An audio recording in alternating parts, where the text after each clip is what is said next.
Bismillahirrahmanirrahim. Assalamualaikum warahmatullahi wabarakatuh. Waalaikumsalam. Warahmatullahi wabarakatuh. Alhamdulillahirabbil alamin wassalatu wassalamu ala asrofil anbiya'i wal mursalin wa ala alihi washabbihi ajmain amma ba'du. Selamat pagi semuanya. Syukur kita panjatkan kepada Allah Subhanahu wa taala karena di hari Sabtu ini yang mungkin untuk beberapa itu merupakan hari libur ya. Tapi kita masih berkumpul untuk tholabul ilmi. Selanjutnya saya juga ucapkan selamat pagi untuk Ibu Dekan Fakultas Ekonomi, Ibu Dr. Hajah Istiaten SEMM. Selamat pagi juga kepada narasumber Bapak Fahmi Khotib SE, kepada Bapak Ibu dosen, ini ada Ibu Siti Mariam, juga kepada yang lainnya mahasiswa semester 3 dan semester 5. Hari ini insya Allah kita akan belajar tentang marketing, langsung kepada sumbernya, yaitu manajer sales dan pemasaran dari Johnson & Johnson Bapak Fahmi Khotib. Namun sebelumnya, mari kita buka dosen kuliah kita di dosen tamu ini dengan bacaan basmalah bersama-sama.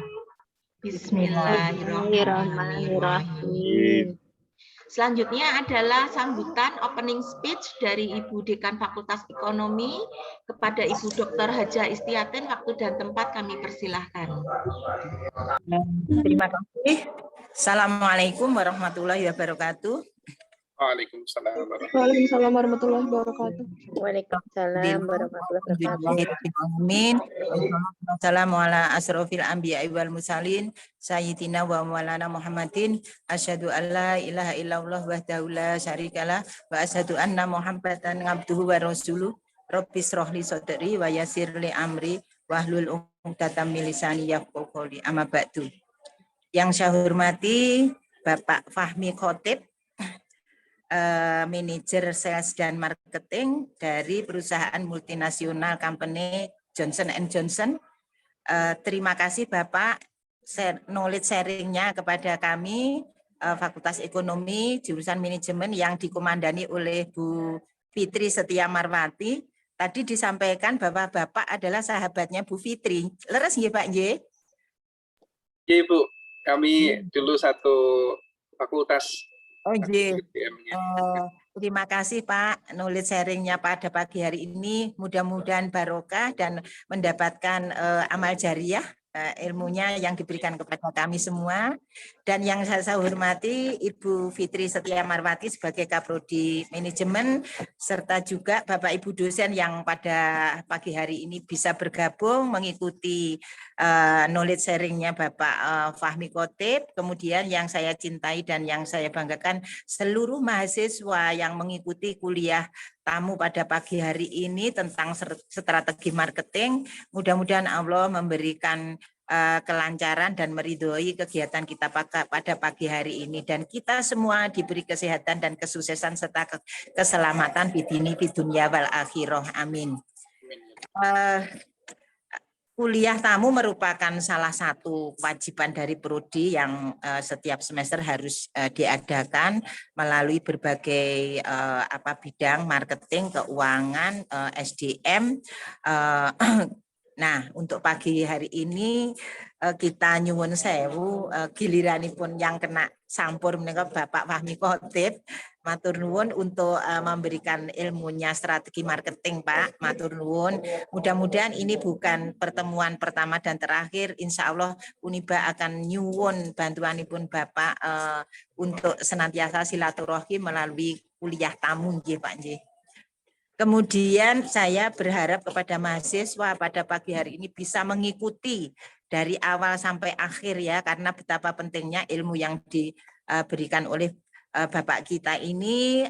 Mudah-mudahan mahasiswa memahami dan ini bisa dipakai sebagai acuan untuk menulis karya ilmiah, terutama teman-teman yang sedang menulis skripsi ini. Ini saya kira yang mengikuti seluruh semester Bapak ini, karena Bu Fitri itu penguasa mahasiswa sehingga mewajibkan semuanya mulai semester 1, 3, 5, 7 mungkin semuanya ini. Nah, mudah-mudahan pada pagi hari ini nanti seluruh mahasiswa bisa mengikuti dari awal sampai akhir beserta Bapak Ibu dosen yang sedang bergabung. Dan mungkin nanti Bapak saya akan menutup video karena saya sedang ada kegiatan di The Sunan Hotel. Tapi saya akan tetap mengikuti Bapak ilmu yang diberikan. Saya juga ngangsu kawruh dari ilmu yang Bapak berikan. Gitu, sekali lagi yang saya hormati Bapak Fahmi Khotib, terima kasih atas pemberian ilmunya. Mudah-mudahan Allah senantiasa bersama kita semua. Dan pada pagi hari ini kuliah tamu, mari kita buka dengan bacaan basmalah bersama-sama. Bismillahirrahmanirrahim. Bismillahirrahmanirrahim. Selamat mengikuti kuliah tamu pada pagi hari ini sampai purna. Matur nuwun. Wassalamualaikum warahmatullahi wabarakatuh. Waalaikumsalam. Waalaikumsalam warahmatullahi wabarakatuh. Terima kasih kepada Ibu Dr. Haja Istiaten untuk sambutannya. Teman-teman sudah siap, mahasiswa, untuk kita belajar bersama. Dan sebelum kita mulai, ini nanti judulnya ya, kuliah dosen tamu kita itu strategi marketing di perusahaan multinasional company PT Johnson & Johnson. Dan CV dari Bapak Fahmi Khotib. Beliau lahir di Klaten tanggal 16 Juni 82. Alamatnya ada di Sleman, nomor HP seperti yang tertulis. Ternyata hobinya traveling dan reading. Lah ini memang sumber ilmunya di reading ini nggih Bapak nggih, Pak Fahmi. Hobinya adalah traveling dan reading. Kemudian untuk formal education-nya di SMA di Klaten. Sebentar, Nje. Kemudian dulu merupakan teman saya, Bapak Fahmi Khotib ini sahabat saya di Fakultas Ekonomi Gadjah Mada. Kemudian beliau meneruskan ke Scholarship for Study Management at Chiba University Jepang, iya. Karena memang Bapak Fahmi Khotib ini saya ingat sekali dulu waktu kuliah itu memang pintar bahasa Jepang. Jadi beliau meneruskan di sana, kemudian sekarang Magister Manajemen di UII. Kemudian mempelajari bahasa Jepang dan juga bahasa Inggris. Kemudian untuk riwayat pekerjaan di LBJO Matsuri Japanese Course Jogja. Kemudian di PT Brown Medical Indonesia, PT Parazels Indonesia, kemudian PT Johnson & Johnson, yang awalnya sebagai product sales, kemudian masih di PT Johnson & Johnson, di posisi Territory Sales Management, dan yang sekarang adalah di PT Johnson & Johnson sebagai Sales Manager. Organisasinya juga banyak ya yang telah didedikasikan, Kepala FKRM, kemudian Kepala Student Organization at School, Kepala Human Research Department, dan Head of Kirap Foundation.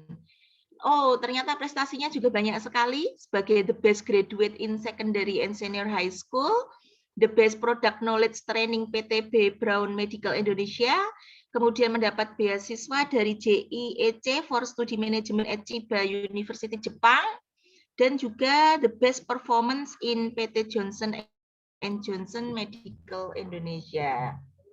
Salut saya Pak Fahmi, tetap ini ya berkarya ya Pak Fahmi ya, walaupun sudah lulus dari UGM, banyak sekali yang telah ditorehkan karyanya. Dan teman-teman, nanti ketika Bapak Fahmi mungkin memaparkan materi, jika ada pertanyaan, teman-teman bisa menulis di kolom chat atau nanti raise hand ya. Kalau raise hand akan saya beri kesempatan. 1 jam terakhir Suaranya, ya. Kalau untuk raise hand akan saya beri kesempatan setelah Bapak Fahmi selesai memaparkan materinya. Kalau untuk hanya di kolom chat, monggo silahkan nanti akan saya bacakan ketika Bapak Fahmi sudah selesai memaparkan. Bapak Fahmi, saya kira kita bisa langsung ke materi, Bapak. Ya, insya Allah. Saya share screen dulu. Ya. Oh, nggih, monggo. Waktu dan tempat kami persilahkan, Bapak Fahmi Khotib.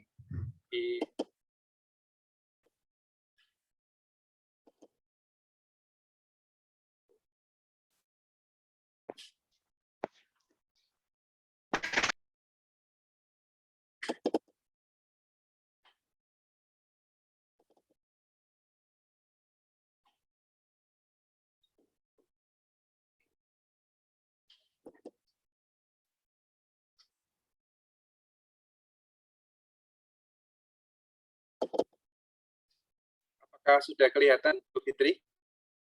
Sampun Bapak, bisnis plan nggih? Sampun. Baik. Assalamualaikum warahmatullahi wabarakatuh. Waalaikumsalam warahmatullahi wabarakatuh.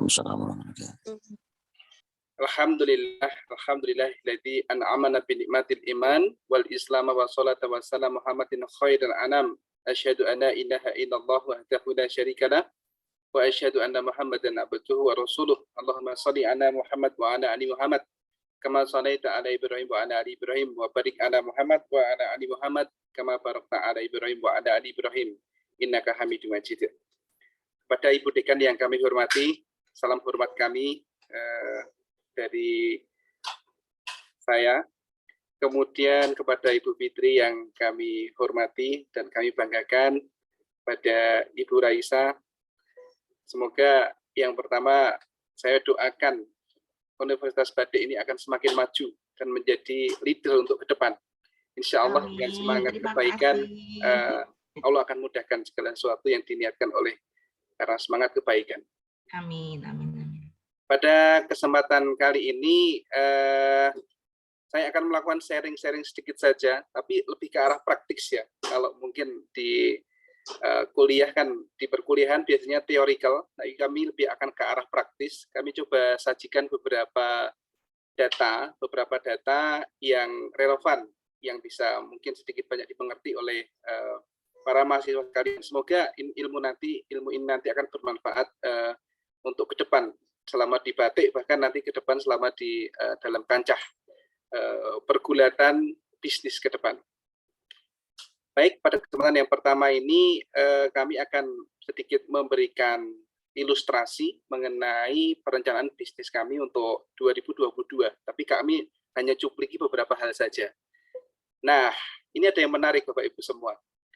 Suatu hal yang tidak pernah berubah adalah perubahan itu sendiri. Sehingga kita ini harus berusaha selalu untuk mengikuti perubahan. Melakukan sesuatu hal yang sama, kita tidak bisa mengharapkan suatu hal yang berbeda. Walaupun ketika kita melakukan suatu hal yang berbeda, itu belum tentu berhasil, tetapi melakukan hal yang sama, kita tidak akan bisa berharap suatu hal yang berbeda.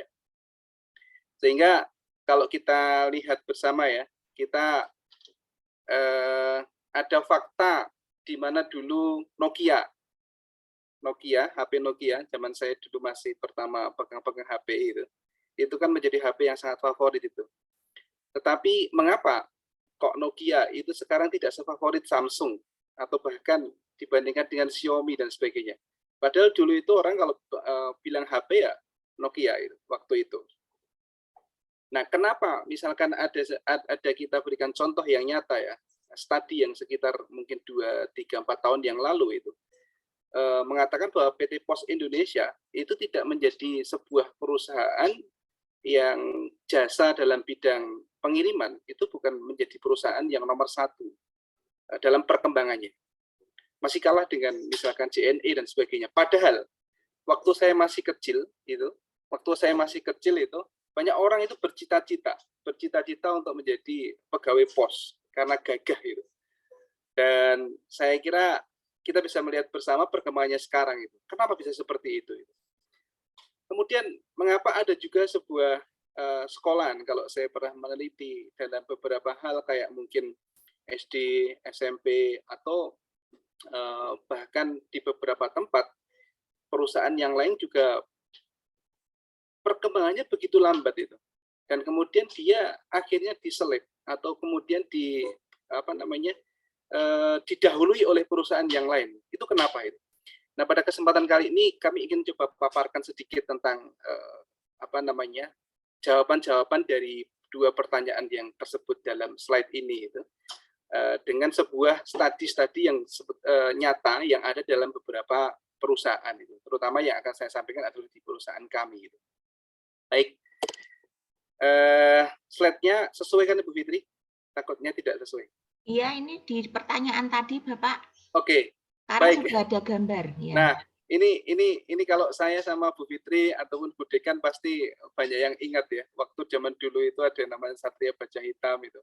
Kemudian zaman kita masih kecil itu kita pada main di lapangan, gobak soto dan sebagainya. Sekarang sudah hampir tidak ada hal seperti itu. Dan perubahannya begitu cepat itu. Saya ingin mengilustrasikan bahwa seorang yang tetap bisa beradaptasi, itulah orang yang akan bisa memimpin dalam kancah perubahan zaman ini.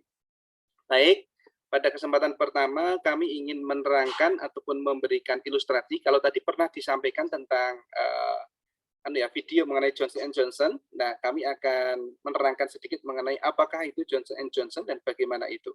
Nah, Johnson & Johnson sendiri itu ada 3 divisi besar. Ada 3 divisi besar. Yang pertama adalah kalau ada baby product, kemudian ada Listerine, ada Clear and Clear, dan sebagainya. Itu mereka adalah consumer division. Kemudian kalau yang kedua adalah farmasi. Kalau Bapak Ibu sekarang ada di listing WHO ya, ada namanya vaksin Johnson & Johnson. Nah, itu adalah bagiannya adalah di farmasi. Kalau satu-satunya vaksin yang direkomendasikan dan kita bisa umroh tanpa harus karantina, itu adalah salah satunya Johnson & Johnson, dan satu-satunya vaksin yang hanya single dose itu adalah Johnson & Johnson. Kalau kita mengenal adanya Pfizer itu harus 2 kali, kemudian AstraZeneca juga sama, kemudian juga Moderna juga sama, Sinovac juga 2 kali, maka vaksin yang hanya sekali dosis itu adalah vaksin di Johnson & Johnson. Tentu hal ini menjadi menarik karena kalau kita bicara mengenai perusahaan PMA ya, saya bicara di Indonesia, ini menjadi PR berat ini. 5 tahun terakhir ini menjadi PR berat. Perusahaan PMA di Indonesia ini menjadi PR berat karena pemerintah sedang menggalakkan banyak mengenai PMDN ya. Nanti kita akan bahas ke bawah itu. Ada yang namanya AKD ya, harus masuk dalam AKD untuk rumah sakit umum daerah. Produk-produknya itu harus masuk dalam AKD, itu harus diproduksi dalam negeri itu. Nah, itu menjadi hal yang menarik untuk dibahas untuk menekankan strategi ke depan. Karena beda sekali zamannya waktu kira-kira 10 tahun yang lalu, di PMA ini adalah suatu hal yang sangat enak untuk memasarkan di Indonesia.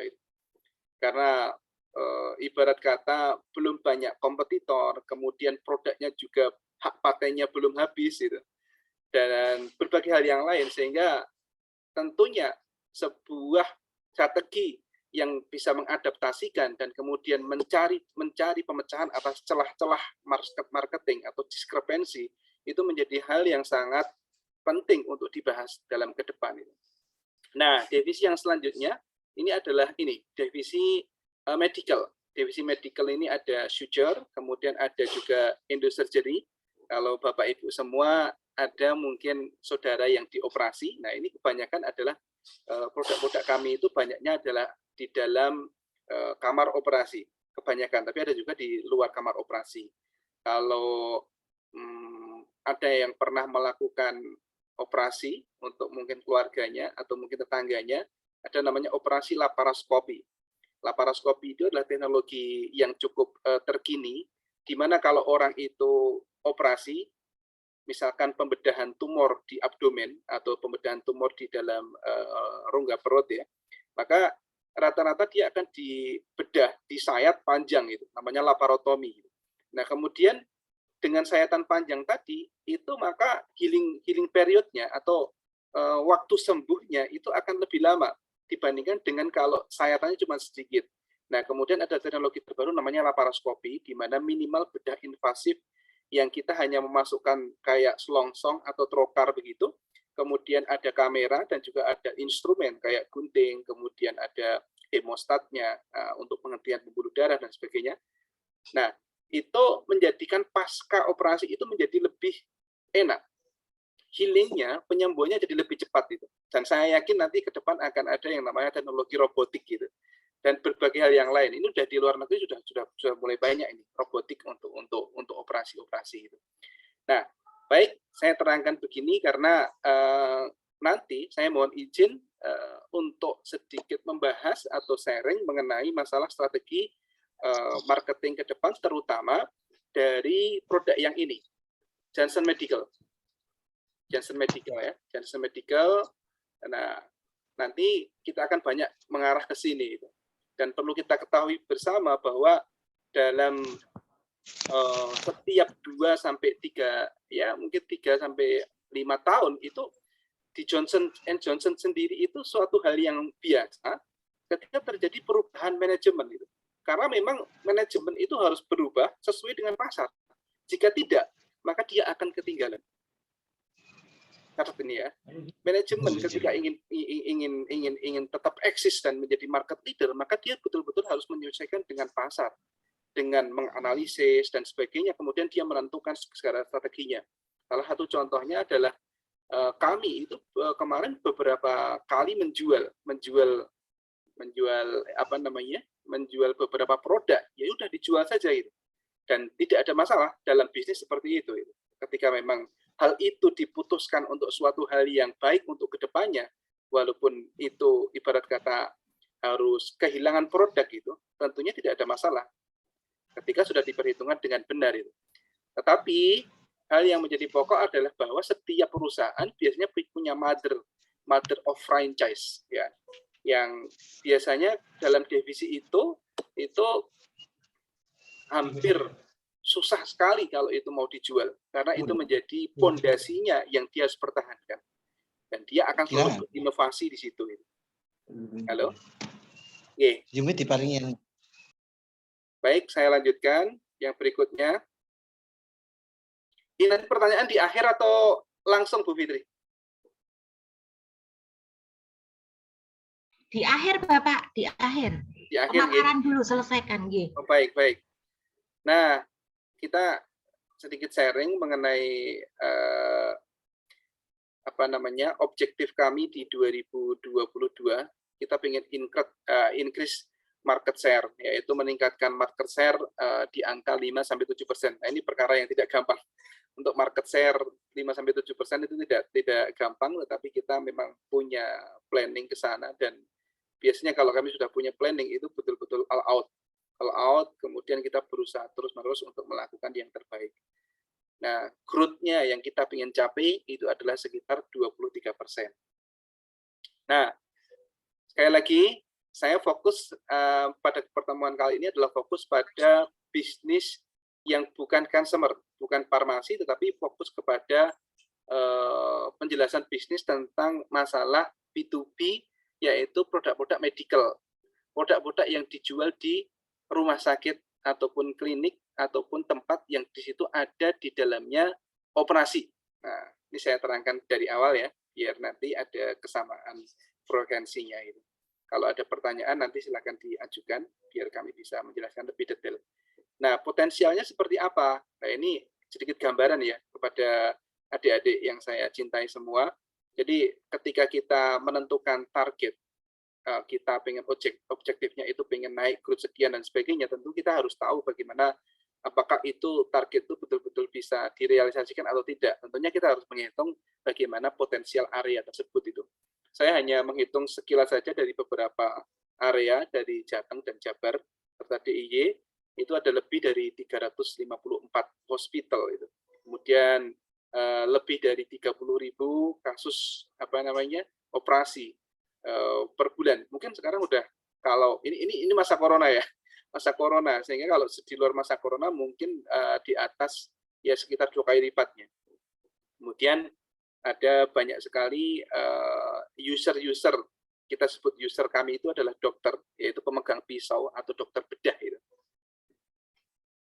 Baik, ini kami sajikan data mengenai beberapa rumah sakit dan number of bed-nya atau kamar tidurnya itu. Tidak terlalu penting di sini. Ini berdasarkan kelas. Kenapa kelas itu penting? Karena kelas itu nanti menentukan jumlah estimasi kita. Tentunya orang yang berkelas sekian itu diestimasikan dengan biaya operasi per bulan untuk barang-barang kami sekian. Kemudian akan diestimasikan berbeda ketika kelasnya berbeda itu. Bahkan nanti ada kelas yang namanya kelas tipe rumah sakit ya. Ada kan tipikal rumah sakit, kalau di Solo itu tipikal rumah sakit RSUP itu hanya ortopedi. Rumah sakit yang milik pemerintah pusat. Bentar. Ada dua, ortopedi sama rumah sakit baru. Kemudian kayak RSUD itu bukan termasuk rumah sakit umum pusat, tapi termasuk RSUD. Muardi ya, Muardi itu tidak termasuk RSUP, tetapi termasuk RSUD. Walaupun sangat besar, tapi sama kayak Sutomo. Sutomo itu tidak masuk RSUP, tetapi dia masuknya adalah RSUD. Sutomo itu adalah rumah sakit besar terbesar pemerintah yang ada di Jawa Timur atau di Surabaya. Kemudian ada Karyadi. Karyadi ini adalah rumah sakit umum pemerintah pusat. Kemudian kalau di Jogja ada Sarjito, dan kalau di Klaten itu ada Rumah Sakit Suraji Tirtonegoro. Kalau kita sering dengarnya orang Klaten, ya, saya orang Klaten nih. Nah itu sering dengarnya adalah Rumah Sakit Tegalyoso. Nah hal-hal seperti itu menjadi dasar kita untuk menentukan estimasi ataupun strategi ke depan. Baik. Nah, ini adalah setelah kita menentukan data ataupun mengambil data, dan data itu adalah accurately, gitu, maka kita harus menentukan kriteria dari masing-masing data tadi. Gitu. Saya sebut di sini ada yang high potensial dan big opportunity. Misalkan saja rumah sakit A itu ternyata high potensial. Apa hitungannya high potensial? Contohnya salah satunya adalah ketika dalam rumah sakit tersebut kasus operasinya banyak. Nah, itu potensialnya besar. Big opportunity. Nah, big opportunity ini nanti kita akan lihat apakah opportunity-nya di sana besar itu. Karena kita akan melihat siapa kompetitornya itu. Dan bisa nggak kita bertarung di sana itu. Karena begini Bapak Ibu semua, adik-adik yang saya cintai.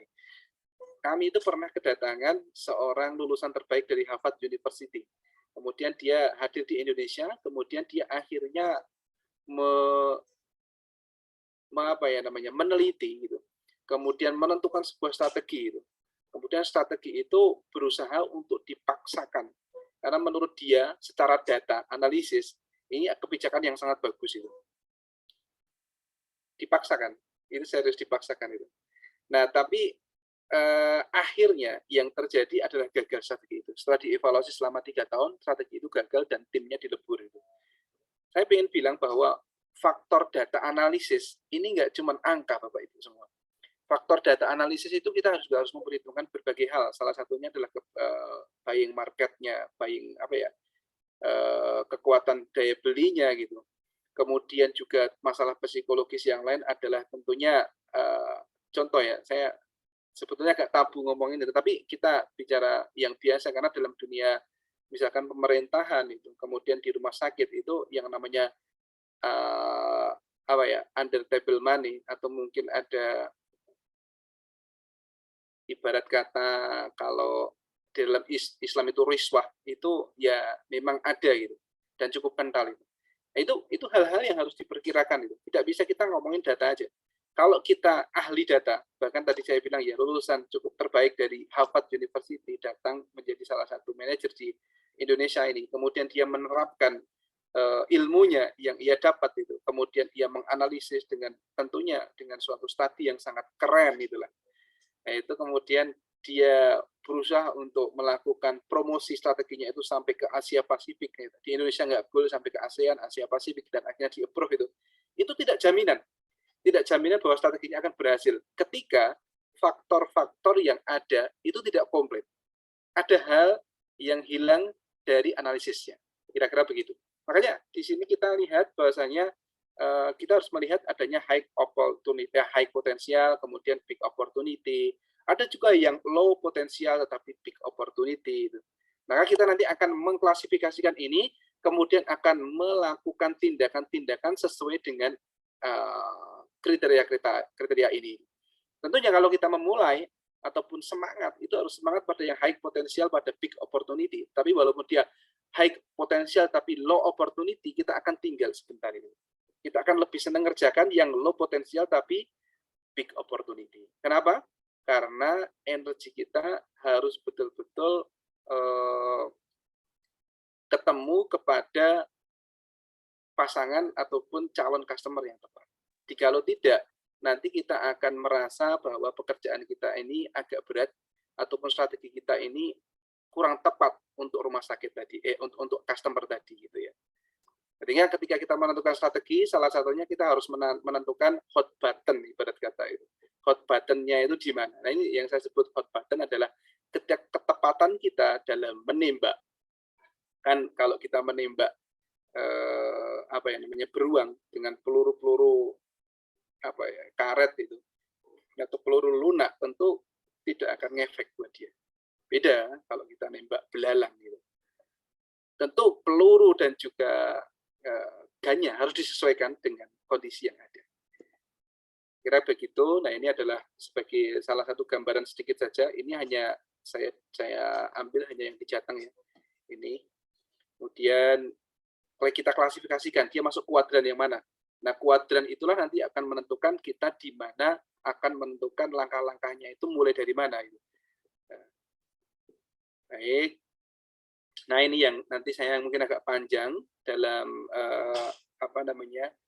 menerangkan di sini ataupun sharing mengenai masalah materi kita. Bu Fitri, ini kira-kira waktunya sampai berapa lama ini? Saya dikasih waktu. Apakah masih sisa berapa menit? Halo? Oh, ternyata tadi saya mute, Bapak. Oh, okay. Ya, kita sesi Zoom-nya itu sampai jam 11. Untuk pemaparan mungkin bisa 15 menit lagi. Jika nanti sudah ada pertanyaan, kita langsung ke pertanyaan. Oh, baik. Berarti sekitar 15-20 menit lagi ya, insya Allah. Baik. Saya akan lebih cepat di sini. Adik-adik yang saya banggakan, pada kesempatan pertama ini kita ngomong strength ya. Kita ngomong strength, di mana strength dari perusahaan Johnson & Johnson itu adalah salah satunya adalah good team dan manajemen.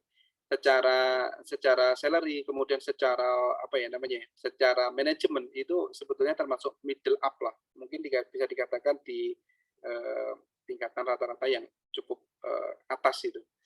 Kemudian manajemennya juga sangat bagus sekali, sangat profesional. Salah satunya adalah di perusahaan ini itu ada yang namanya credo survei misalkan ya. Misalkan kita pengen ngomongin atasan kita tanpa diketahui oleh atasan kita, tapi akan berefek bagus itu, maka credo survei ini ada itu. Sehingga tidak ada peluang manajer yang semaunya gue, nggak ada. Di sini sangat terukur, kemudian ya sistemnya sangat rapi sehingga kita betul-betul dibuat cukup nyaman dan tentunya fasilitas kesehatan dan sebagainya begitu cukup memadai sehingga saya katakan ini sebagai salah satu strength gitu. Kemudian yang kedua, product quality dan product quality ini semuanya based on research gitu. Jadi kalau kita bilang misalkan dokter ya ataupun mungkin user yang lain ditanya mengenai produk apa yang paling bagus itu, bangun tidur pun dia akan bilang Ethicon gitu. Ethicon itu adalah nama brandnya salah satu divisinya di Johnson itu. Atau dia bilang Big Grill itu. Dan produknya itu betul-betul di-upgrade terus itu. Jadi tidak hanya produk yang sekarang ada itu, kemudian selesai. Hampir tiap berapa tahun sekali lah ada produk baru, ada produk yang mengupgrade itu, walaupun produknya sama, tetapi kemudian di-upgrade itu. Kenapa? Karena ya pasar itu betul-betul menantikan suatu solusi itu. Nah, intinya fokus pada solusi. Kalau kita ingin bisnis kita maju, maka fokuslah pada solusi. Selama kita bisa memberikan solusi yang terbaik kepada ceruk market kita, maka kita akan cepat ataupun akan bertahan untuk maju itu. Dan yang terpenting gitu, nanti saya akan terangkan setelah ini, ada namanya teori yang paling penting dalam marketing itu. Apakah itu teori itu adalah teori diskrepensi itu ya. Nanti kita akan bahas lebih dalam lagi. Disitulah awal teori marketing ataupun kegiatan sales and marketing itu mulai tergerakkan itu. Yang ketiga, itu punya credo atau value bisnis etik yang sangat bagus itu. Bagaimana kita kepada customer itu. Tadi kan saya sebutkan di Indonesia ini masih banyak sekali yang menggunakan cara-cara yang bisa kita sebut kayak riswah dan sebagainya ya.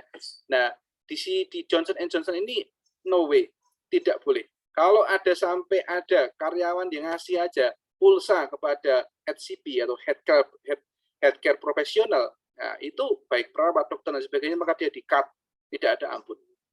Nah, ini satu sisi memang kelebihan, tetapi sisi lain pada orang-orang tertentu itu dianggap kelemahan itu. Dan saya menanamkan kepada seluruh anggota tim kami bahwa itu kelebihan.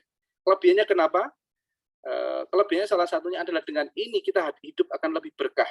Kemudian kita akan menunjukkan antara integritinya orang Islam ataupun orang yang berakhlak itu dengan credo value ini. Kenapa? Apakah penting kita ini punya harta banyak jikalau harta itu didapat dari hal yang tidak benar? Apakah penting harta banyak kalau sesuatu itu kemudian akan diberikan kepada yang tidak penting? Hasan Al-Basri mengatakan, kalau kamu ingin melihat harta seseorang dari mana dia mencapainya, maka lihatlah bagaimana ia mengeluarkan. Saya punya banyak teman itu yang sugih kaya itu di perusahaan sebelah itu. Tapi habis ya, nek dalam cara sifat rasulnya sidik gitu ya, para sidikin gitu. Itu adalah orang-orang yang betul-betul punya integriti, dan integriti itulah yang sebetulnya akan menjadikan dia itu menjadi orang hebat. Saya punya teman itu, ya saya juga kagum, namanya Novel Baswedan, itu bicara begini. Apakah gunanya kalau seorang pintar itu tapi tidak sidik, tidak jujur, tidak berintegriti itu? Kalau orang sepintar apapun tidak jujur, maka dia tidak akan membawa kebaikan manfaat pada umat itu. Salah satu hal terpenting yang perlu kita sampaikan kepada anak didik kita, bahkan mahasiswa dan sebagainya, adalah salah satunya adalah bagaimana dia itu berlaku sesuai dengan integriti dan jujur. Karena kalau dia tidak kurang integritinya, sepintar apapun dia tidak akan membawa manfaat. Dan khairukum anfa'uhum linnas. Itu ajaran Rasulullah. Saya kira Islam ini luar biasa. Suatu saat kita akan ngaji bersama tentang hal itu. Kemudian yang berikutnya, ini ada e-katalog listing. Produk kami sudah e-katalog ya. Sekarang ada namanya produk itu harus masuk e-katalog ya, atau LKPP itu.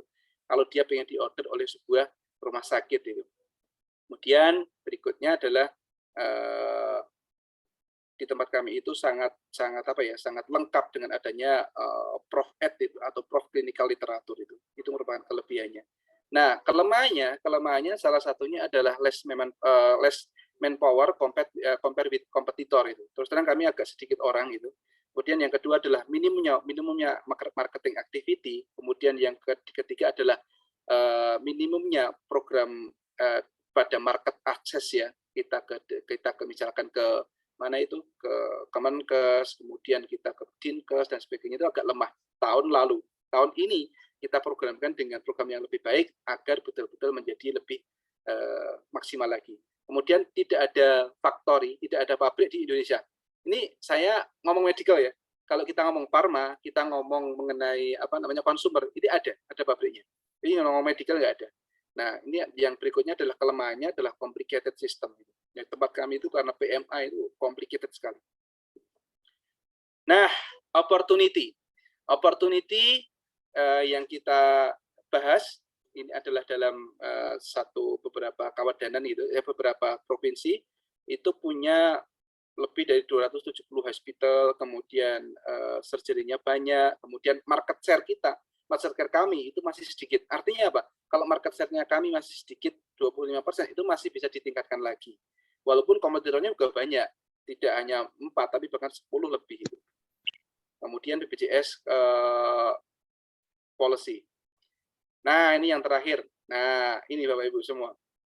Ada PR besar buat kami, yaitu untuk 2022 ini PR-nya adalah bahwa rumah sakit umum pusat dan rumah sakit umum daerah itu menghasung atau bahkan mewajibkan produk yang masuk ke sana itu harus ber-AKD. AKD itu apa? AKD itu harus punya labeling dia diproduksi di Indonesia. Wah, itu PR besar itu. Nah, kemudian ada juga syarat yang lain itu, TKDN itu.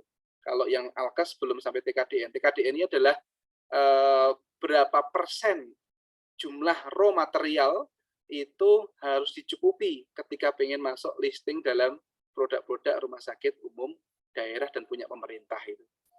Nah, saya kira ini menjadi penting. Saya kira nanti di kalangan mahasiswa ada namanya bagaimana kita ini mengatur analisis SWOT itu. Analisis SWOT itu sebetulnya salah satu yang kami di dalam prakteknya, inilah bagaimana kita ini bisa menggunakan kekuatan itu untuk menangkap opportunity kita. Itu satu. Kemudian bisa mengurangi kelemahan agar apa? Agar bisa menangkap opportunity tadi sehingga jadi hasil itu.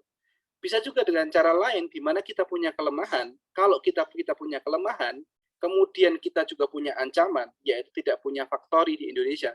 Ini ancaman karena Ini kelemahan. Tapi ancamannya apa? Ya nggak akan listing lagi. Tentunya ada produksi, ada strategi lain. Contohnya adalah dengan menggandeng perusahaan lain untuk punya produksi dalam negeri. Nah, analisis SWOT ada maksi-maksi, mini-maksi, dan sebagainya. Baik, Bapak Ibu yang saya hormati, ini slide yang hampir terakhir. Nah, bagaimana kalau kita ini ngomong mengenai masalah strategi ke depan? Salah satunya adalah dengan mengatur strategi agar kita ini bisa mengambil celah atau diskrepensi. Seperti tadi saya katakan, saya juga pernah belajar sama Pak Suwarsono Muhammad waktu kami masih di S2 di UII kemarin. Itu dia mengatakan bahwa theoretical marketing itu adalah sumber awalnya adalah dari diskrepensi. Apakah diskrepensi ini adalah selisih antara kenyataan dengan harapan daripada konsumen itu. Contoh itu, ketika kita punya perumahan itu, ketika kita mengajukan membuat sebuah perumahan itu, perumahan yang itu adalah perumahan subsidi itu. Nah, apakah ketika kita bikin perumahan yang besar ataupun yang mahal itu nggak akan laku? Tetap laku, karena ada pasarnya masing-masing gitu. Setiap pasar itu punya karakteristik sendiri-sendiri. Gitu. Ketika seorang itu hanya bikin segmennya adalah middle, maka ada konsumen tertentu yang berharap lebih dan belum ada. Nah, yang berharap lebih dan belum ada tadi inilah disebut diskrepensi, sehingga kita harus ciptakan produk itu. Nah, yang menjadi menarik, Bapak Ibu semua, adik-adik semua, diskrepensi itu ada yang dia itu jadi aja gitu. Artinya memang karena pasar yang ada, kemudian permintaan dari para konsumen, itu jadilah diskrepensi, selisih itu, antara harapan dan kenyataan. Tapi ada diskrepensi itu yang diciptakan. Nah, contohnya begini, saya punya produk itu. Sementara ini dokter belum banyak ngomongin mengenai dulu itu laparoskopi itu belum ada ya.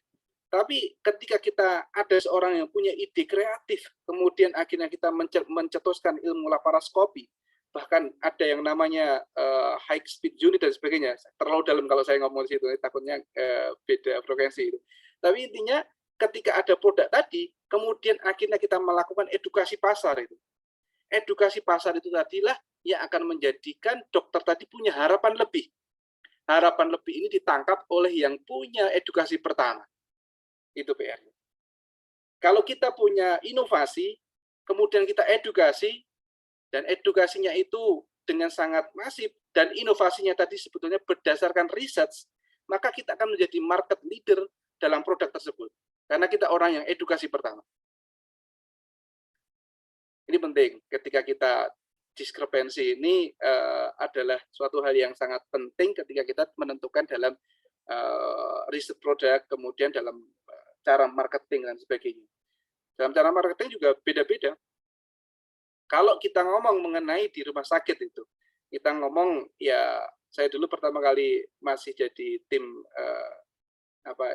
yang ke lapangan itu di mana-mana ditolak karena kita nggak bisa memberikan namanya riswah misalkan itu. Tetapi ada hal yang kita lakukan untuk mencari celah atau memanfaatkan diskrepensi ini.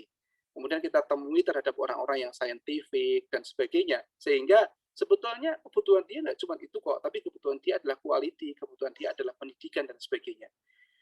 Yang berikutnya, ini adalah continuous improvement. Kalau kita baca, kalau saya di Jepang dulu namanya Kaizen, tapi dirubah sama guru dosen saya itu. Yang benar sekarang ini Joshigen. Kenapa? Kalau Kaizen itu adalah dilakukan secara pelan-pelan itu. Continuous improvement tapi pelan-pelan. Tapi kalau Joshigen, ini adalah continuous improvement yang cepat. Nah, disitulah menentukan nanti di mana kita ini cepat atau enggak sebuah perusahaan itu berkembang. Karena semakin kompetitif sebuah pasar, kita harus lebih cepat lagi untuk bisa menjadikan kita ini market leader. Kalau kita pernah baca surat itu ya, Fusilat ya, A'udzubillahi minasyaitonirrajim, Bismillahirrahmanirrahim.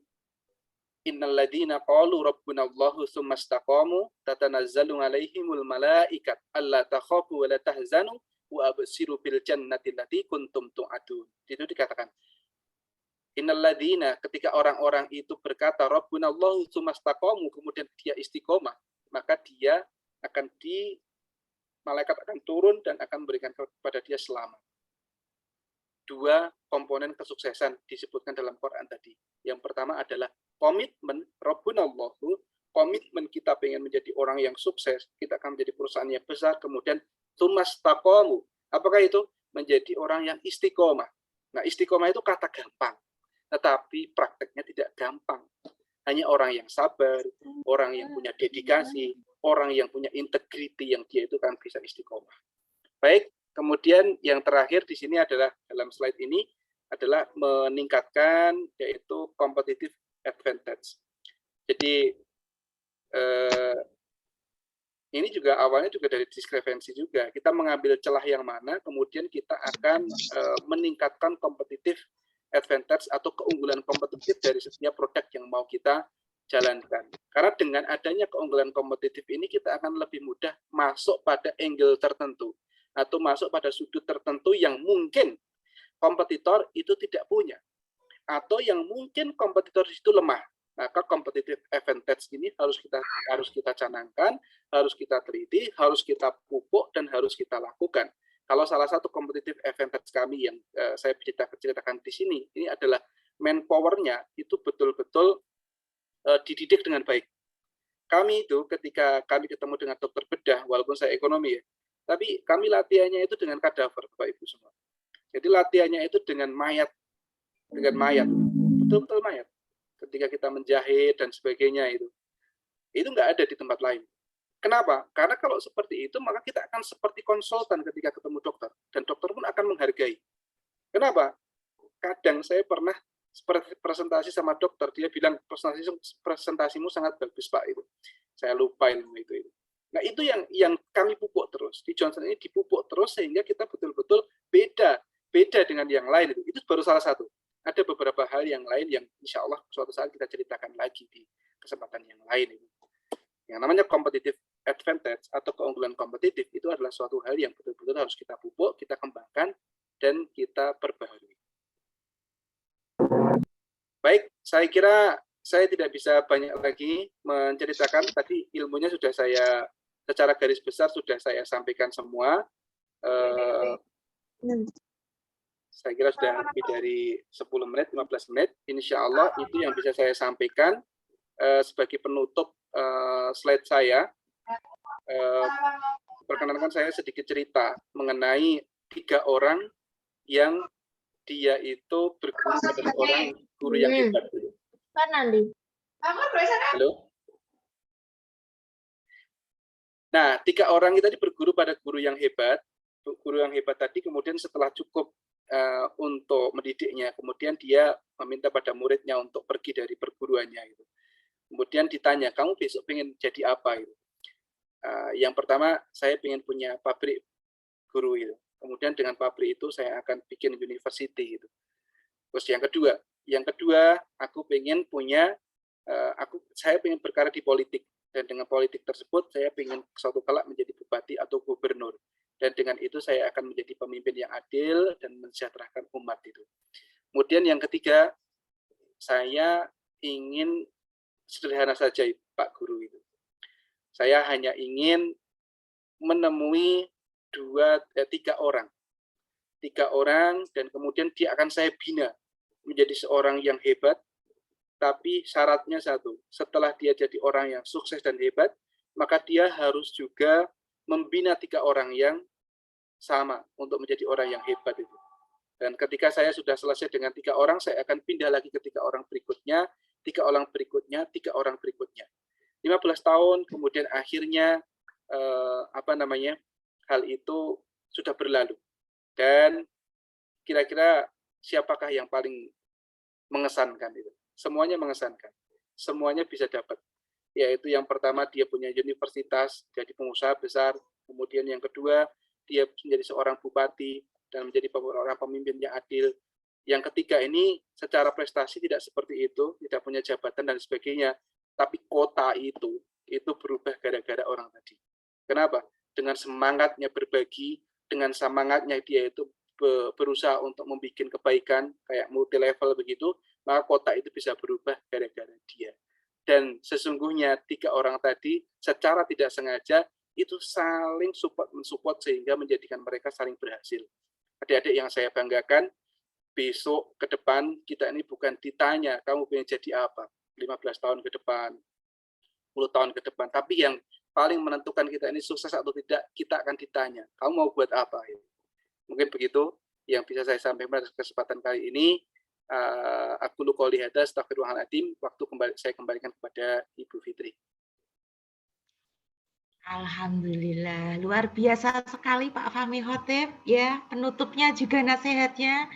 Jadi teman-teman mahasiswa diingat-ingat ya, 10 tahun lagi. Ini kalau semester 5 berarti 2 tahun, 1,5 tahun sudah lulus Bapak.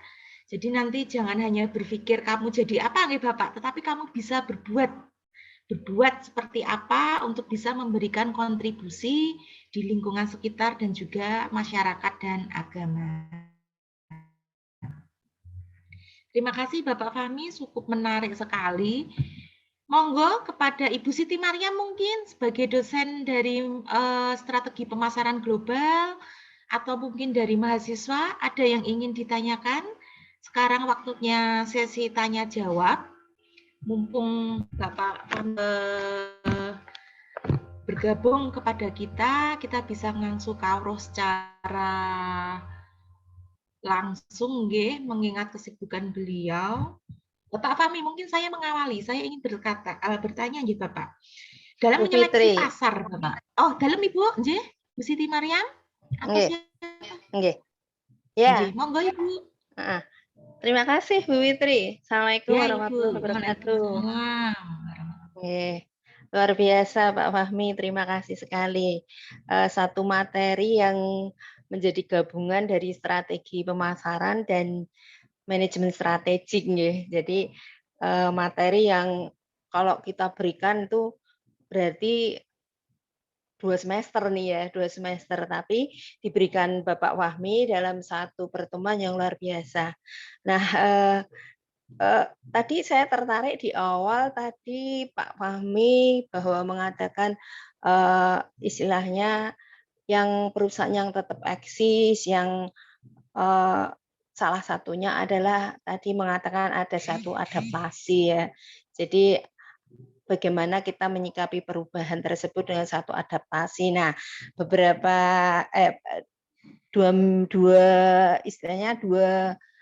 dua pertemuan kemarin kita terakhir, saya memberikan satu materi kepada mahasiswa, diskusi kelas gitu,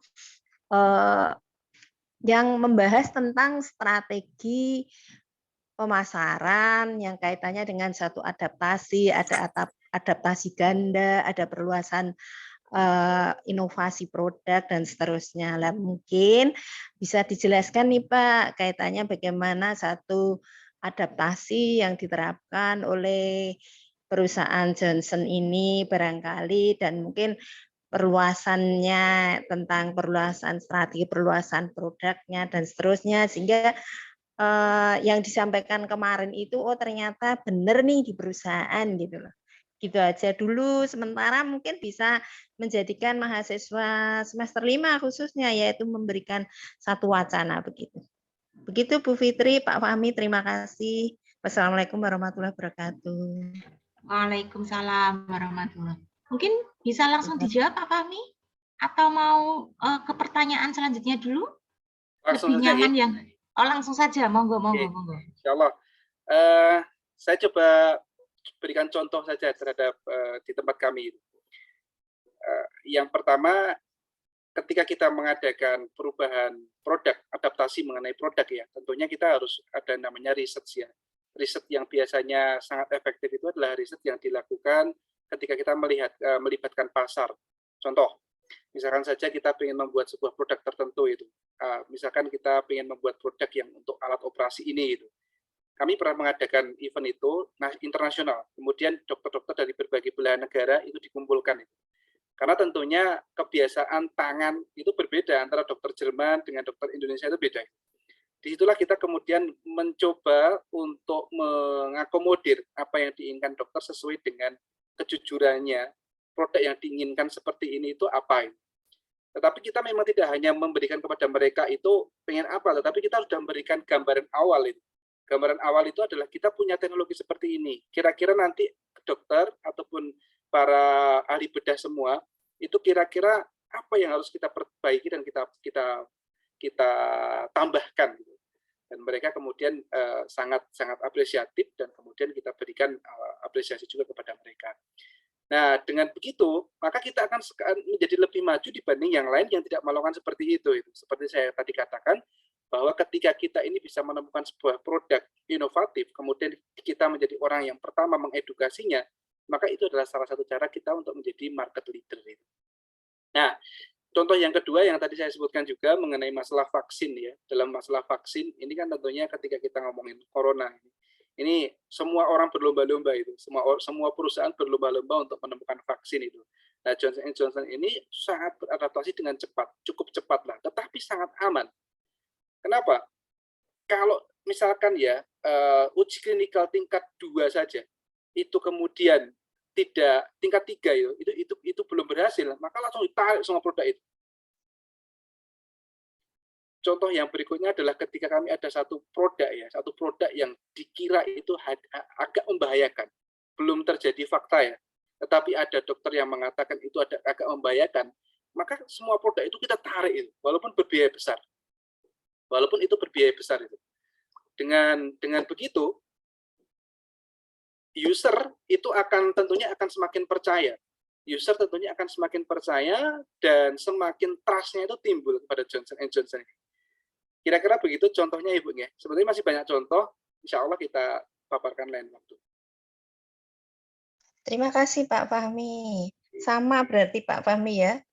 Kemarin yang dipresentasikan mahasiswa didiskusikan ternyata memang adaptasi untuk melihat karakter dari masing-masing negara yang akan istilahnya untuk perluasan pasarnya gitu, seperti tadi Pak Fahmi bilang bahwa dokter-dokter mempunyai karakter yang berbeda. Nah, ini memang kemarin yang didiskusikan mahasiswa itu seperti itu Pak Fahmi, adanya budaya dan karakter yang berbeda dalam satu negara. Itu membuat bagaimana kita mengadaptasi semuanya itu supaya menjadi satu pemasaran yang betul-betul nanti sukses untuk strateginya gitu Pak Fahmi. Terima kasih sekali. Sami-sami Ibu.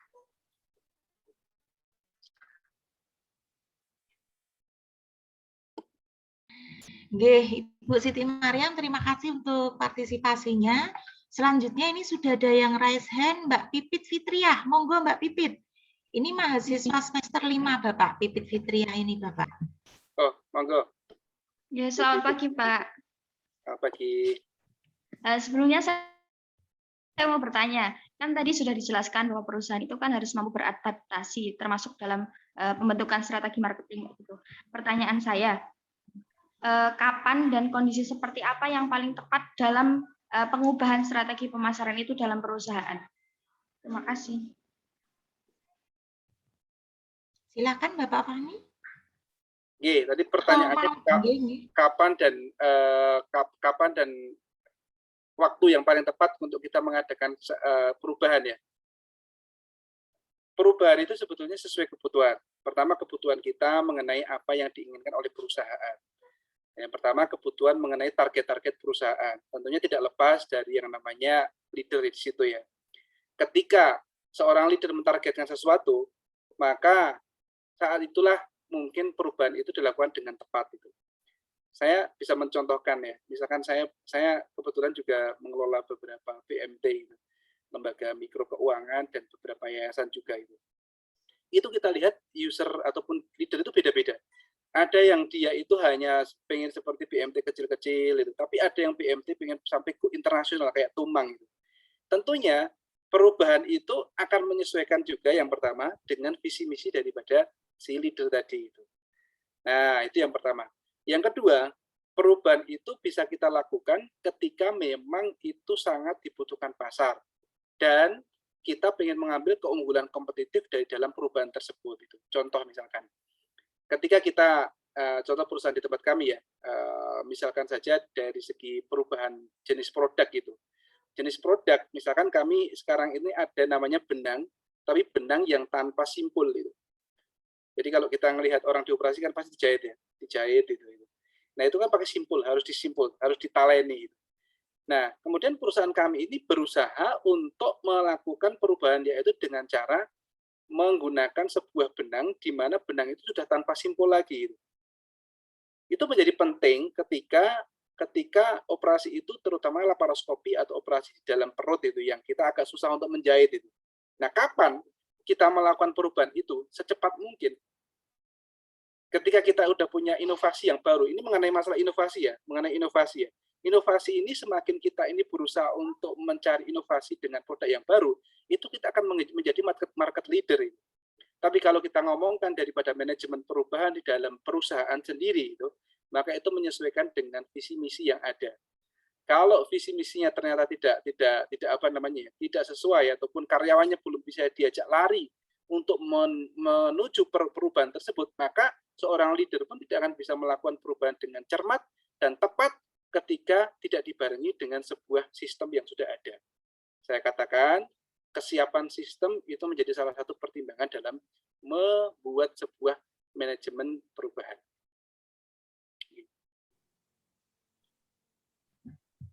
Bagaimana Mbak Pipit, Fitriah?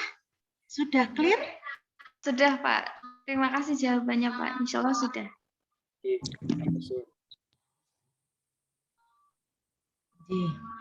Terima kasih Mbak Pipit dan yang lainnya. Kemudian Pak Fahmi, ini ada pertanyaan lewat chat. Sebentar saya bacakan.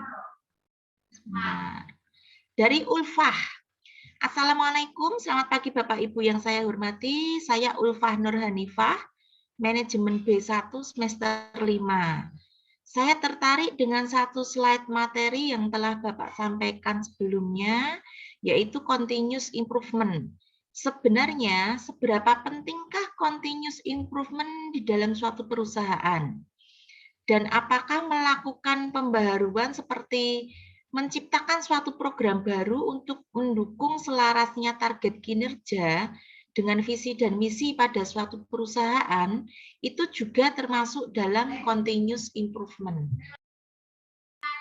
Demikian Pak Fahmi, pertanyaan dari Mbak Ulfah. Monggo. Baik, mengenai pentingnya continuous improvement, saya akan pakai dalil akli dan juga dalil nakli. Kalau kita ngomong mengenai dalil akli, itu sudah jelas disebutkan oleh Allah Subhanahu wa taala agar kita ini melakukan continuous improvement. Dan kita ini agar segera untuk melakukan kebaikan. Apa? Dalam hadis disebutkan continuous improvement ataupun melakukan perbaikan dengan segera. Itu disebutkan kayak mungkin dengan fastabiqul khairat dalam Quran. Kemudian ada juga dengan badiru gitu. Kemudian juga wasari'u, yaitu bersegeralah dan sebagainya. Itu secara dalil naklinya. Kalau secara dalil aklinya, secara dalil yang kita kita ketahui bersama itu. Nanti kalau kita lihat jurnal-jurnal itu, saya kira ini yang lebih kompeten adalah Bapak Ibu dosen semuanya. Kita bisa melihat bagaimana pentingnya sebuah continuous improvement itu dilakukan. Bahkan kita bisa mengatakan, kalau kami pribadi dari praktisi, continuous improvement itu merupakan syarat untuk kita tetap bertahan atau survive. Tidak hanya survive itu tidak hanya hidup ya, tapi hidup di depan. Jadi continuous improvement itu merupakan salah satu syarat kita ini untuk bisa survive di depan. Selama kita berhenti dari continuous improvement, maka sebetulnya kita saat itu, kata dosen saya dulu, sedang sombong. Nah, orang yang sombong itu tidak mau continuous improvement. Katakan kalau sombong itu tidak mau continuous improvement, dan sombong itulah yang disebut sebagai suatu sifat di mana tidak akan membawa kepada kesuksesan. Jadi kalau orang sombong itu ukurannya salah satunya menurut saya itu, dia nggak mau perbaikan, itu sombong. Karena dia sudah merasa baik gitu. Saat itulah dia pada titik lemah. Ya. Dalam dunia politik apapun, ketika dia itu dalam kategori orang sombong, dia dalam kondisi dia itu lemah. Nah, saat dia lemah, orang lain akan gampang untuk mengelabuinya. Jadi gitu ya. Apalagi tadi? Apa tadi? Apakah melakukan pembaruan seperti menciptakan suatu program baru untuk mendukung selarasnya target kinerja dengan visi dan misi dari suatu perusahaan, itu juga termasuk continuous improvement?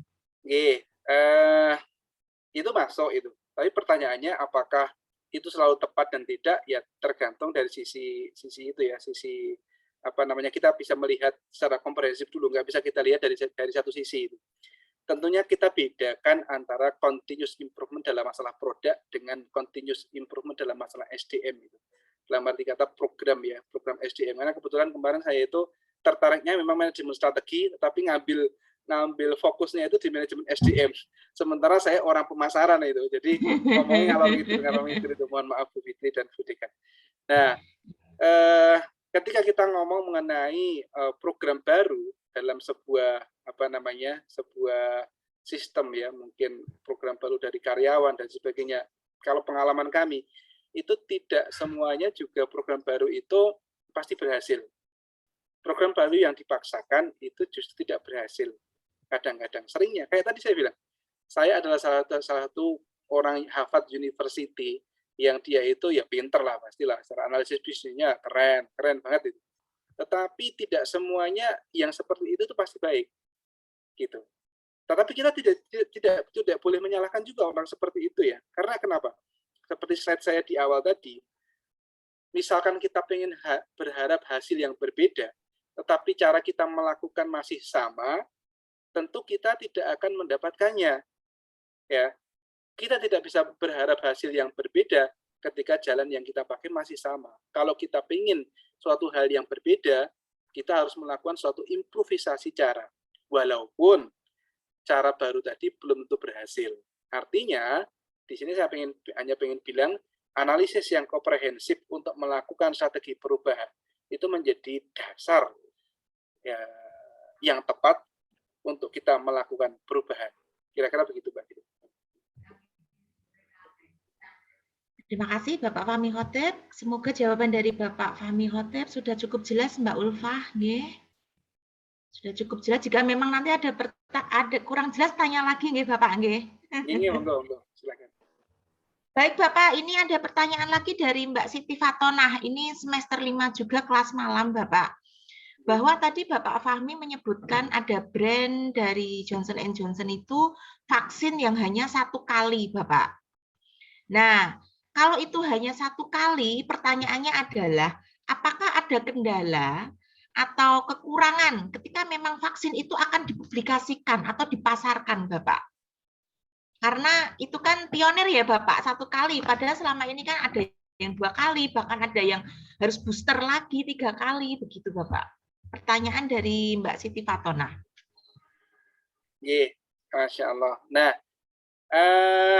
saya hati-hati kalau ngomong-ngomong vaksin, karena terus terang ini bukan berada di pada divisi saya, tetapi ilmu yang saya dapat bahwa single dose itu benar adanya, dan Johnson itu betul-betul sangat hati-hati sekali dalam masalah kesehatan seperti ini. Sehingga saya tadi sampai bilang bahwa ketika ada satu produk yang dikomplain dokter saja, A, B, kemudian komplainnya itu bisa dibuktikan, maksudnya dibuktikan secara nyata bahwa dia itu komplainnya benar walaupun belum diteliti lagi, maka produk itu ditarik lagi. Saya pernah punya produk itu yang udah diminati oleh para dokter itu, tapi ditarik itu. Dokternya pada bingung, ini kenapa sih ditarik itu? Kejadiannya nggak ada di Indonesia, kejadian failure gitu, kejadian gagal itu nggak ada. Dan gagal misalkan sesuatu hal terjadi operasi agak gagal itu kan banyak faktor itu. Nah, sehati-hatinya itulah Johnson itu. Maka jujur kalau saya bicara itu ya, pertanyaan juga saya agak sama juga. Saya itu juga mendambakan, saya ini dapat vaksin Johnson itu. Sampai sekarang saya nggak dapat Mbak itu. Artinya ada proses kehati-hatian yang itu sekarang ini sudah sampai Indonesia sebetulnya. Sudah sampai Indonesia, tapi hanya sedikit. Kayaknya kalau nggak salah dikasih dari Belanda, kalau nggak salah ini. Kalau nggak salah dikasih dari Belanda, hibahnya itu. Kemudian didistribusikan di Indonesia, tapi masih sangat sedikit. Kami nggak dapat. Ya, kita berharap bersama suatu saat akan banyak di Indonesia itu. Tapi satu catatan ya, walaupun dia cuma single dose, tapi sebetulnya efektivitasnya yang saya baca itu tidak sebagus Pfizer. Kalau Pfizer itu kan sampai 90-an ya, ini hanya sekitar 70-an. Ya di atas Sinovac sedikit lah. Tetapi di WHO itu sudah dinyatakan itu oke, dan di pemerintah Arab Saudi, kalau saya kan ibarat kata sangat merindukan umroh itu. Nah, itu salah satu vaksin yang dia bisa langsung bisa umroh tanpa karantina. Kalau kita sekarang pakainya Sinovac, misalkan saya juga pakainya Sinovac gitu. Nah, itu kita sekarang ini boleh umroh itu dibuka Indonesia itu, tapi sampai di sana dikarantina 3 hari dulu. Kalau dites PCR-nya kemudian dia negatif, baru boleh masuk ke Mekah untuk umroh itu. Kalau belum. Sementara untuk yang Johnson kemudian Pfizer itu tanpa harus seperti itu, tanpa harus dikarantina langsung bisa dapat. Kira-kira begitu Mbak. Mudah-mudahan sedikit menjawab walaupun tidak puas. Terima kasih Bapak Fahmi. Mbak Siti Fatona kayaknya memang pengen ikut vaksin yang Johnson enggak, Pak? Oh, gitu. Jadi memastikan dulu. Selanjutnya Bapak, ini mahasiswa sangat antusias sekali nih Bapak, banyak pertanyaan. Dari Sandi Chandra. Izin bertanya untuk Bapak Fahmi Khotib, bagaimana peran Divisi Research and Development Johnson & Johnson untuk menentukan inovasi produk dalam strategi pemasaran? Satu, yang pertama itu. Yang kedua, bagaimana cara menentukan inovasi produk yang sekiranya ke depan itu menjadi produk yang diminati konsumen, misal dalam jangka waktu lebih dari 5 tahun. Seperti itu, Bapak. Ada 2 pertanyaan dari Sandi Chandra. Baik. Peran riset Bapak ini yang pertama. Baik, mengenai ini kebanyakan mengenai inovasi pertanyaannya. Kebetulan saya belum pernah terjun dari divisi Research and Development di Johnson & Johnson sendiri gitu. Tapi kalau saya melihat bahwa di Johnson & Johnson ini cepat sekali risetnya. Kalau kita tidak bisa samakan ya, Dik Chandra ataupun Bapak Ibu semua, antara produk HP dengan produknya yang medical itu. Kalau produk HP itu cepat sekali perubahannya kan, cepat sekali perubahannya itu, dan cepat konsumen cepat bosan. Kalau dari segi produk medical itu tidak secepat itu.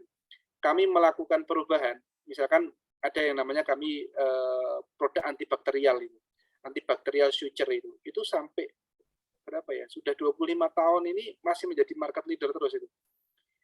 Nah, kemudian kalau masalah inovasi yang lain, maka tadi saya jawab itu, bahwa salah satu menentukan inovasi yang paling baik ini adalah kita fokus pada solusi. Solusi yang betul-betul bisa jadi orang nggak terpikirkan. Nah, itu. Nah, itulah yang menjadi kita punya keunggulan kompetitif dan kita menjadi market leader itu ketika kita punya itu ya, punya kemampuan di situ itu. Kalau salah satu jurnal itu dikatakan thinking analogic ya, thinking analogic ya, berpikir secara logik itu menjadi salah satu keberhasilan di dalam sebuah perusahaan. Saya pernah belajar mengenai hal itu. Jadi berpikir strategik, berpikir analitik gitu.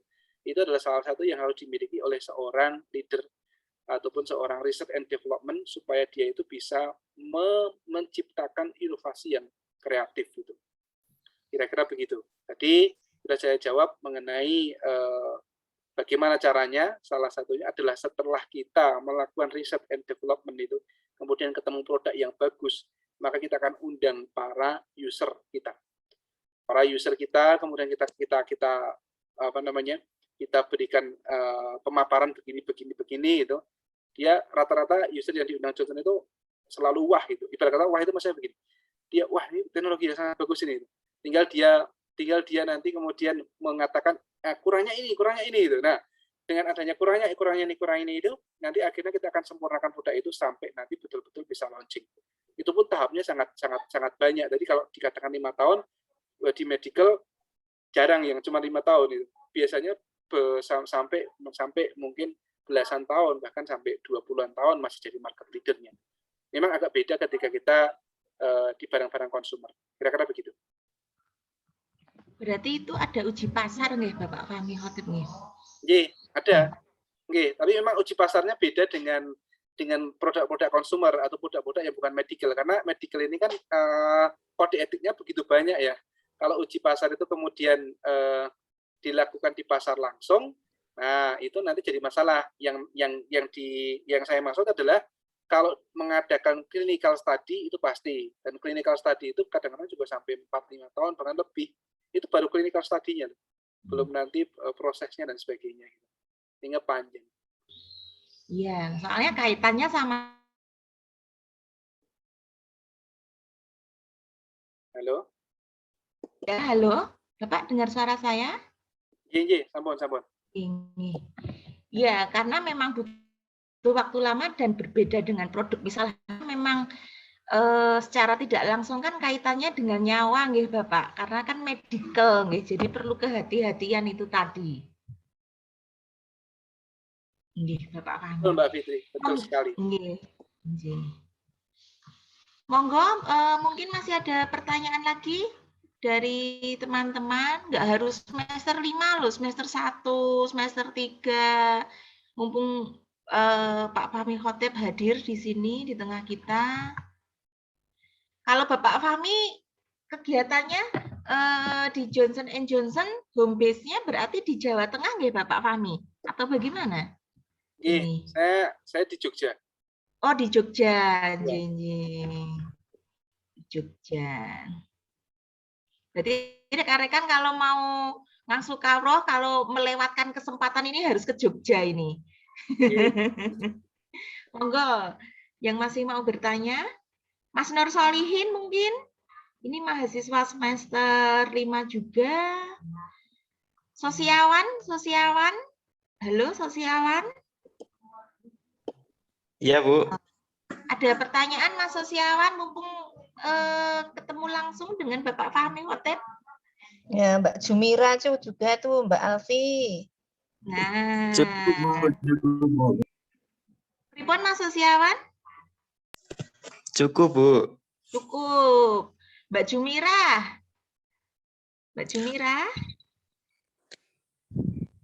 Bu, saya Ya. Bu Eni boleh bertanya? Oh, silahkan Bu. Ini Bu Eni, ini dosen pemasaran Bapak Fahmi. Ya. Assalamualaikum warahmatullahi wabarakatuh. Waalaikumsalam warahmatullahi. Terima kasih atas kesempatan yang diberikan kepada saya. Pertanyaan saya sederhana saja. Ketika kondisi normal, tentunya akan beda strategi yang dilakukan saat kondisi seperti ini, yaitu COVID-19. Nah, kalau saya boleh tahu Pak Fahmi, strategi yang telah dilakukan oleh Johnson & Johnson, kaitannya dengan strategi produk, harga, distribusi, dan promosi bagaimana Pak? Terima kasih Pak. Monggo Bapak Fahmi. Nah, ya, saya agak menarik nafas panjang ini, masa corona ini. Jujur ya Bu, sebetulnya masa susah buat kami masa corona ini. Saya bilang bahwa semenjak di 2020 awal itu kami itu kehilangan banyak sekali potensial. Ya kita tahu, kalau tadi saya bilang saya di divisi medical ya, medical yang terutama pada kasus operasi. Kita bisa bayangkan ketika misalkan saja rumah sakit Karyadi atau RSCM itu dipenuhi oleh pasien COVID itu. Bahkan OK-nya saja sampai dibuat pasien, OK itu kamar operasi. Kamar operasi itu sampai dibuat bangsal untuk COVID itu. Nah, disitulah akhirnya kan kita kehilangan banyak itu ya, banyak sales di situ. Nah, kalau saya bicara mengenai strategi Johnson yang dilakukan saat itu adalah bahwa tahun 2020 itu hampir full year. Hampir full year itu secara SDM ya. Itu kami itu melakukan perbaikan dari segi SDM, terutama dari segi product knowledge, kemudian kemampuan sales skill dan sebagainya. Hari-hari itu dipenuhi dengan seperti itu. Ya, artinya begini.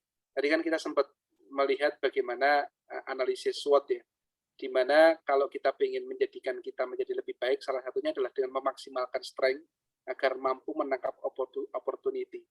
Nah, strength tadi dicoba untuk dimaksimalkan di kami ya, itu selama setahun full agar orang-orang itu betul-betul mengerti mengenai produk, cus, kemudian juga sampai sampai betul-betul kita ini dihargai benar dengan para user itu. Kami ya Bu, itu ujiannya itu melebihi kayak saya sendiri itu kadang agak gimana ya, agak merasa ini kok berat sekali ujiannya itu. Ujiannya berbahasa Inggris, Mbak ini tahu sendiri kemampuan bahasa Inggris dan sebagainya.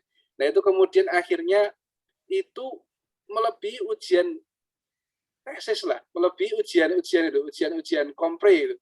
Luar biasa itu ujiannya. Itu yang dilakukan dalam perusahaan kami selama masa COVID ini, tujuannya agar orang-orang itu betul-betul menguasai produk. betul-betul menguasai prosedur, betul-betul punya ilmu yang baik tentang sales skill itu. Sehingga dengan begitu ketika dia udah keluar dari masa pandemi, saatnya lah sebuah panah itu diluncurkan. Kira-kira begitu dari segi itu, Bu. Dari segi apa yang namanya SDM ya, dari segi SDM dan juga peningkatan strength tadi. Nah, yang kedua, ini yang dilakukan secara produk, tentunya kemarin kami itu secara global nasional, kita berusaha kuat untuk vaksin, dan alhamdulillah bisa berhasil itu. Kalau untuk dari research and development dari segi produk-produk yang lain, itu banyak kan dilakukan oleh konsumer. Konsumer kami itu di masa pandemi, itu malah salesnya cukup bagus. Cukup bagus, kenapa? Karena ternyata buying panik gitu. Buying panik ketika misalkan, wah besok COVID, nanti semuanya pada ditutup itu misalkan.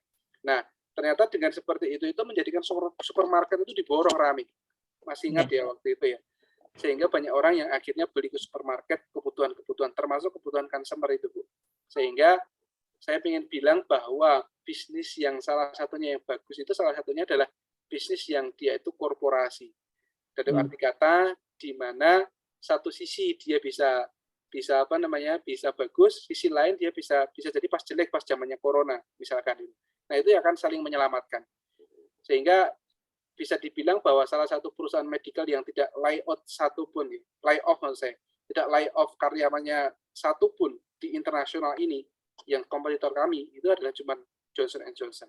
Karena begitu terpuruknya medical ini itu. Kenapa? Karena kami punya divisi lain yang itu juga laku. Dan ada juga salah satu divisi yang ternyata pas COVID itu laku keras, Bu. Sehingga di situ itu akhirnya kita bisa menikmatinya sebagai salah satu ganjelan, ibarat kata gitu. Yang pengen saya katakan adalah bisnis yang betul-betul itu kita bisa berada pada posisi-posisi yang agak berbeda. Kalau kita melihat ada universitas, ada yang punya kemudian rumah sakit, itu, ada yang punya hotel, ada yang punya ini dan sebagainya, sehingga itu akan menjadikan bisnis kita kuat. Kira-kira begitu, Bu. Ya, terima kasih, Pak. Sami-sami. Terima kasih, Bu Eni. Ya. Bu Eni. Bagaimana, Bu? Pertemuannya sudah selesai, Bu, untuk mahasiswa Ibu kuliah? Yang ke-14. Oh, 14, Inje. Jadi kalau di sini untuk mau ujian itu harus 15 kali pertemuan, Bapak Fahmi. Dan Bapak ini ada di penghujung. Itulah kenapa kemarin saya ngopiak-ngopiak itu ya, Bapak ya. Karena rata-rata ini sudah pertemuan 14, 15. Nanti ujian itu sudah di pertemuan ke-16 seperti itu, Bapak. Selanjutnya Bapak ada pertanyaan lagi, ini dari Sandi Chandra lagi, Bapak. Dari semester 3. Bagaimana cara Johnson & Johnson meyakinkan kehalalan produk kepada konsumen di samping adanya sertifikasi MUI, dan kalau boleh tahu CSR dari perusahaan Johnson & Johnson itu seperti apa, Bapak? Ya, kehalalan ini, Bapak. Karena kan itu image-nya kan perusahaan asing ya, Bapak ya, multinasional begitu. Iya, betul sekali. Kalau kami menjawab mengenai masalah untuk yang konsumer, itu sudah ada kehalalannya itu, terbit dari MUI itu. Nah, mengenai medical ini sedang kita upayakan. Saya kemarin tuh ketemu dengan Direktur PKU Bantul, dengan Dr. Junaidi. Rahimahullah, semoga Allah merahmati dia itu. Jadi dia juga bertanya sama itu, bagaimana mengenai kehalalan dari segi produknya gitu. Nah, memang kalau dari segi produknya sekarang ini yang untuk medical itu belum mendapatkan sertifikat MUI.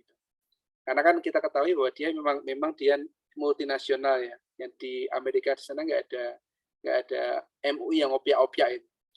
Ya, itu harapan kami juga sebenarnya nanti di sana ada MUI yang opiak-opiak sehingga kita ada sertifikat halalnya. Dan kalau udah ada dari MUI sertifikat halal, saya kira sudah sangat bagus. Tetapi saya meyakini bahwa di produk di Johnson ini tidak ada produk yang mengandung unsur di mana itu ada unsur-unsur di mana itu barang-barangnya materialnya adalah halal, materialnya adalah haram. Contoh, Mas Chandra. Jadi ada salah satu produk hemostat. Hemostat itu adalah produk penghentian darah ya. Hemostat bisa lewat dengan cara mechanical, yaitu dipenet itu, atau kemudian secara mekanik. Ada juga yang kemudian secara elektrik gitu, dibakar itu misalkan, atau dengan cara panas itu. Yang ketiga adalah dengan cara biological itu. Nah, salah satu produk itu di Indonesia ini itu adalah namanya spongostan. Nah, setelah diteliti ternyata spongostan itu ada dari apa namanya, bahannya dari babi gitu. Nah, sedangkan selama ini dari pihak kami, dari pihak apa namanya ya, regulatori itu dan sebagainya itu meyakinkan bahwa dalam produk-produk dalam Johnson itu tidak ada unsur keharamannya. Baru sampai tahap itu. Yang namanya alat dan sebagainya kan memang ya tidak akan tidak akan banyak dipasang di dalam tubuh manusia, sehingga besi kemudian material yang lain kan tidak ada kehalalannya ya. Ya menjadi berbeda ketika itu dikonsumsi itu. Menjadi beda kalau itu dikonsumsi karena ini alat sehingga memang kita lagi berproses untuk mendapatkan sertifikasi halal tersebut. Kira-kira begitu. Jadi berbeda ya Pak per divisinya tadi ya Pak. Kalau memang jenengan kan dari yang medical nggih. Ya, saya medical. Kalau misal itu dari divisi yang apa itu? Kalau seperti sabun-sabun bayi itu medical bukan Bapak? Bukan, Kayak itu konsumer. Konsumer. Nah, ya. Kalau dari konsumen memang sudah ada kehalalannya nggih Bapak nggih? Beberapa produk itu tidak ada kehalalannya. Saya belum menguasai secara sepenuhnya, tapi kemarin saya ketemu dengan direkturnya yang konsumer itu, dan manajernya konsumer itu bilang bahwa sudah terbit surat sertifikatnya. Karena kalau kayak di tempatnya Pamela, tempatnya Ustadz Najih Sahuri almarhum itu kan memang juga dipertanyakan itu ya mengenai sertifikasi halal tersebut. Baik Bapak, kalau untuk pertanyaan yang kedua tadi Bapak boleh tahu CSR dari Johnson & Johnson itu seperti apa? Oh iya CSR. Nah di Johnson & Johnson ini memang ada CSR-nya, tetapi ada divisi tersendiri, ada orang sendiri yang mengaturnya di dalamnya. Jadi CSR-nya kalau yang multinasional itu nampak sekali. Multinasional itu CSR-nya nampak sekali. Kemudian kalau di Indonesia itu ada namanya Smiling Group ya. Ya itu biasanya kita mengadakan kalau kami di medical CSR-nya itu kadang melakukan operasi support untuk bibir sumbing. Jadi kan ada orang yang dia itu lahir dengan bibirnya sumbing ya. Biasanya kami melakukan CSR itu sesuai dengan masing-masing disiplin itu. Contoh kalau konsumer itu kan tetap ada dia ketemu bidan ya. Kalau untuk bedak dan sebagainya pasti ketemu bidan. Nah, CSR-nya itu juga menyasarnya ke sana. Kalau kami medical itu juga CSR-nya banyakan diberikan kepada apa namanya di bidang medical juga ini. Kalau kemarin waktu COVID itu kita juga sempat melakukan pemberian hibah kepada Indonesia, tetapi yang sangat besar memang hibah itu diberikan dari nasional, internasional mas saya. Tapi bukan ke Indonesia, tapi ke kemana saya agak lupa. Salah satunya CSR-nya ya vaksin tadi. Vaksin Johnson & Johnson diberikan hibah kepada beberapa negara. Kira-kira begitu. Kalau CSR untuk pendidikan ada tidak Bapak? Mungkin untuk Uniba Bapak? Oh gitu. Saya belum pernah melihat deh. Saya belum pernah melihat. Tapi coba nanti kita komunikasikan. Iya. Ini saya berharap nanti bisa CSR-nya untuk Uniba Bapak. Amin. Baik, terima kasih semuanya. Mungkin masih ada yang bertanya, monggo. Masih ada 5 menit lagi. Jika tidak ada, nanti kita akhiri Bapak Fahmi. Mas Adrian Janar, ada pertanyaan Adrian Janar?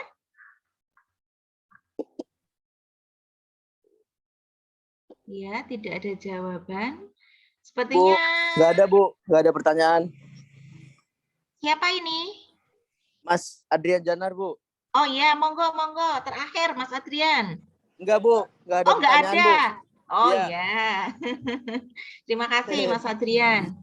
Kemudian sebelum kita akhiri Bapak, saya ingin mengumumkan bahwa Zoom kita, kuliah dosen tamu ini, jika nanti ingin ditonton ulang, Anda bisa mengakses YouTube yang judul YouTube-nya, akunnya itu adalah Seminar Uniba.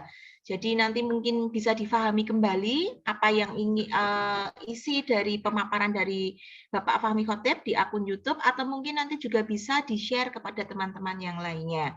Jangan lupa untuk peserta mengisi link presensi yang sudah di-share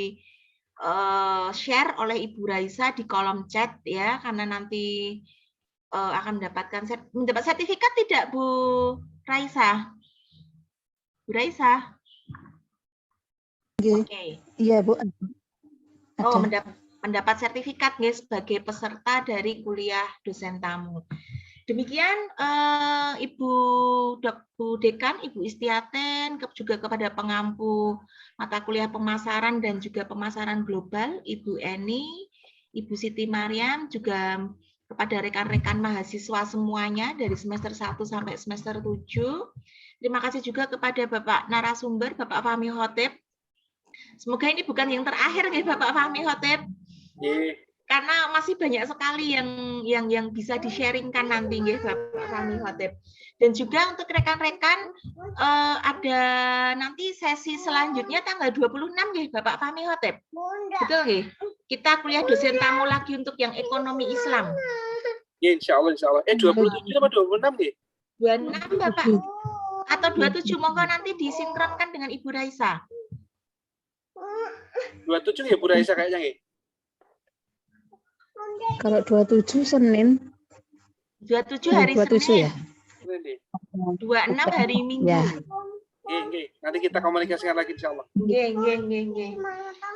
Jadi nanti kalau rekan-rekan ingin berjumpa lagi dengan Bapak Fahmi Khotib berbeda temanya karena ekonomi Islam, nanti bisa gabung kembali. Sebelum saya akhiri, saya minta foto bersama ya, sebentar. Sebagai nanti untuk bahan LPG juga, sebentar. Ini ada 3 slide. Mungkin bagi rekan-rekan, saya minta untuk menghidupkan webcamnya jika tidak keberatan. 1, 2, 3, slide pertama, sebentar.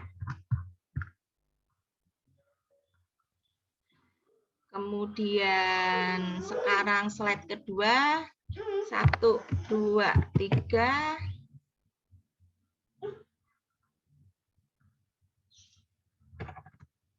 Kemudian slide terakhir, slide ketiga. 1, 2, 3.